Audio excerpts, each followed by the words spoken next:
In January 2026, Canada announced its most significant military realignment in over 70 years, marking a turning point in the nation's defense strategy and global posture. This move signals a deliberate pivot toward greater autonomy, with Canadian leaders emphasizing the need for self-reliance in an increasingly unpredictable world. Ottawa's new defense policy commits an additional $100 billion over the next decade, fundamentally reshaping North American and Arctic security. This unprecedented investment will modernize equipment, expand personnel, and enhance surveillance capabilities across Canada's vast frontiers. This isn't a withdrawal from alliances, but a bold recalibration. Canada intends to act more independently, especially in the Arctic, where climate change and global competition are raising the stakes. For decades, Canadian defense was closely tied to US and NATO priorities, often taking a supporting role in continental security. Now, the focus is on sovereign capability, the ability to act alone when national interests demand it, ensuring Canada can respond rapidly to emerging threats without waiting for allied consensus. Allies are watching closely, as this move forces a re-evaluation of burden sharing and the future of NORAD. Questions are being raised about how responsibilities and resources will be balanced going forward, as the world's second-largest country, a more assertive Canada, changes the strategic calculus for both friends and rivals, introducing new dynamics into Arctic geopolitics and continental defense. This is Canada stepping out of the US shadow, not as a rival, but as a stronger, self-directed partner, ready to shoulder more responsibility on the world stage. The world is watching to see how Canada will wield its new military influence, and whether this bold pivot will inspire other nations to rethink their own defense strategies. The new Defense White Paper, Sovereign Shield, lays out Canada's roadmap for military self-reliance while maintaining key alliances. The focus shifts from overseas missions to domestic and hemispheric security, with a major expansion of the Canadian Armed Forces and a new Joint Task Force, North, headquartered in Yellowknife. This unified command will oversee all military assets in the Arctic, ensuring a rapid, independent response to threats. The policy prioritizes Arctic sovereignty, modernizing hardware with new icebreakers, surveillance drones, and under-ice submarines. Procurement reforms aim to build a domestic defense industry, reducing reliance on foreign suppliers. Investments in intelligence and cybersecurity will create a resilient apparatus against foreign interference. Collaboration with Indigenous communities is central, recognizing their knowledge as vital to national defense. Canada's new posture is about more than force. It's a comprehensive approach to security. Canada's plan to raise defense spending to 2.5% of GDP marks a historic shift, injecting $100 billion in new funding over the next decade. Nearly 40% of this will modernize equipment, with the Navy receiving the largest share for new submarines and Arctic icebreakers. The Air Force will expand its F-35 fleet and acquire Arctic-capable drones, while the Army boosts mobility and logistics in the north. Procurement reforms will streamline processes and prioritize Canadian industry, aiming to build a self-sustaining defense base. This Made in Canada approach is designed to enhance security and stimulate economic growth. The government must now convince a public more accustomed to social spending that this investment is essential. The narrative frames defense spending as prudent insurance in an uncertain world. Success hinges on efficient spending and sustained public support for this strategic realignment. The Arctic's transformation, driven by climate change and melting sea ice, has made sovereignty a top Canadian priority. New shipping lanes and resource competition have drawn global attention, with Russia remilitarizing its Arctic and China increasing its presence. Canada's military expansion is a direct response, aiming to deter rivals and ensure a seat at the table in Arctic governance. The Northwest Passage remains a flashpoint, with Canada asserting control through new icebreakers, submarines, and surveillance systems. The goal: manage and control all Arctic traffic, turning legal claims into enforceable realities. The policy shifts Canada from symbolic patrols to a permanent high-tech Arctic presence. New forward bases and sensor networks will provide persistent situational awareness. Indigenous rangers remain vital, but now they're joined by a robust military infrastructure. The Arctic is no longer a remote frontier. It's a fully integrated, defended part of Canada.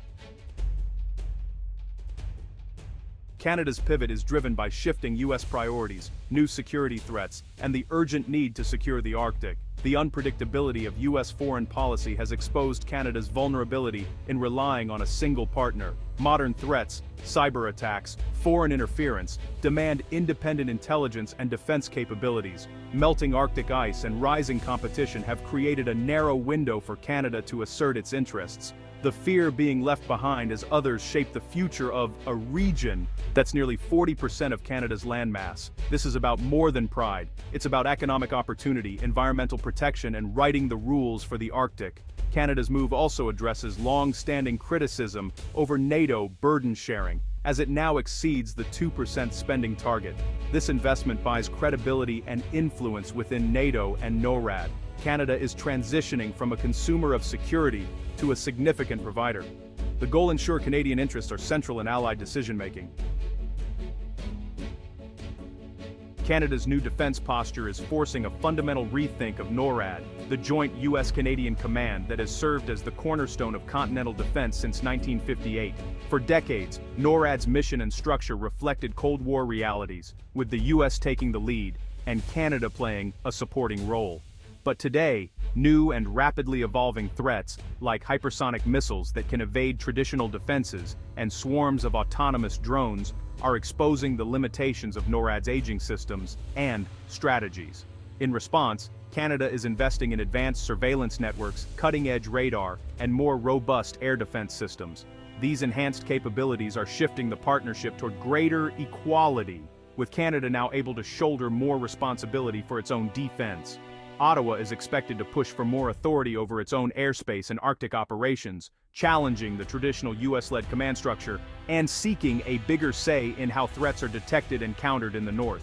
This new assertiveness could create friction as the US values unified command and rapid decision-making, while Canada seeks more control and recognition of its sovereignty over its vast territory.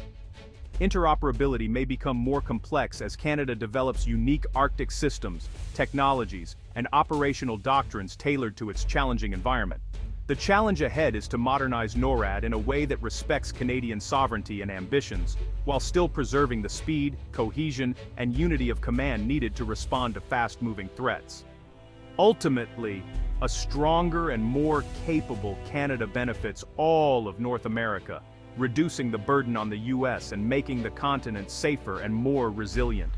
The task ahead is to design a new framework for genuine partnership, one that moves beyond the old senior-junior dynamic and embraces shared leadership and responsibility. If successful, this shift could create a more resilient, balanced, and future-ready continental defense system for generations to come. Canada's realignment has major consequences for NATO. Exceeding the 2% spending target sets a strong example and boosts NATO's northern and maritime strength. However, Canada's focus on Arctic sovereignty marks a shift away from traditional European missions. Future crises may see Canada's best assets dedicated to the Arctic, not Europe.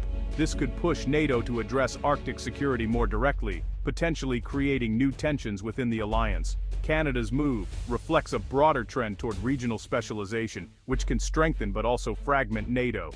The challenge: keep these regional priorities integrated within a unified defense strategy. In Washington, policymakers are closely watching Canada's new defense policy, seeing it as both a significant opportunity and a potential challenge for the long-standing partnership between the two countries. The evolving Canadian approach is sparking conversations in the halls of power about the future of North American security. The planned increase in Canadian defense spending is largely welcomed by U.S. officials. It promises to ease the financial and operational burden that the U.S. has shouldered for decades, while also strengthening the collective defense of the continent through organizations like NORAD. However, Canada's renewed push for greater autonomy introduces new complexities into a relationship that has long relied on deep integration and mutual trust. Some American leaders are concerned about how this shift might affect joint operations and intelligence sharing. As Canada develops its own Arctic doctrines, invests in new technologies, and establishes independent systems, maintaining seamless cooperation will require ongoing dialogue and adaptation from both sides. The US is also wary that a more independent Canada may not always align with American objectives, especially during global crises or when responding to emerging threats. This uncertainty is prompting American strategists to reassess their own plans. The Northwest Passage remains a particularly sensitive issue. With Canada's new capabilities, its claims over this strategic waterway are becoming more enforceable, raising questions about future access and control in the Arctic.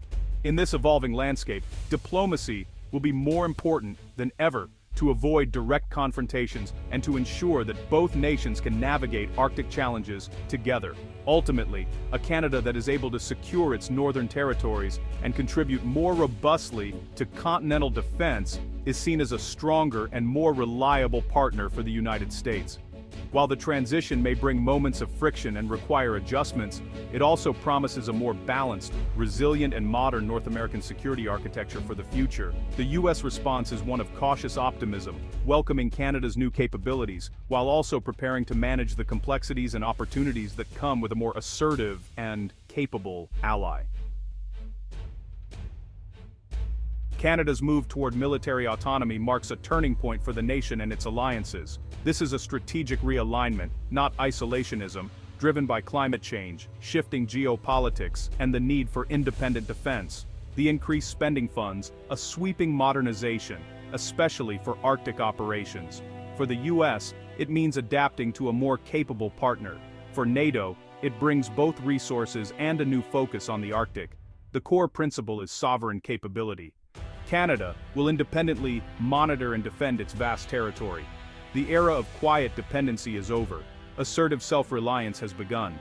The question, now, how will a more independent Canada reshape collective security in North America and beyond?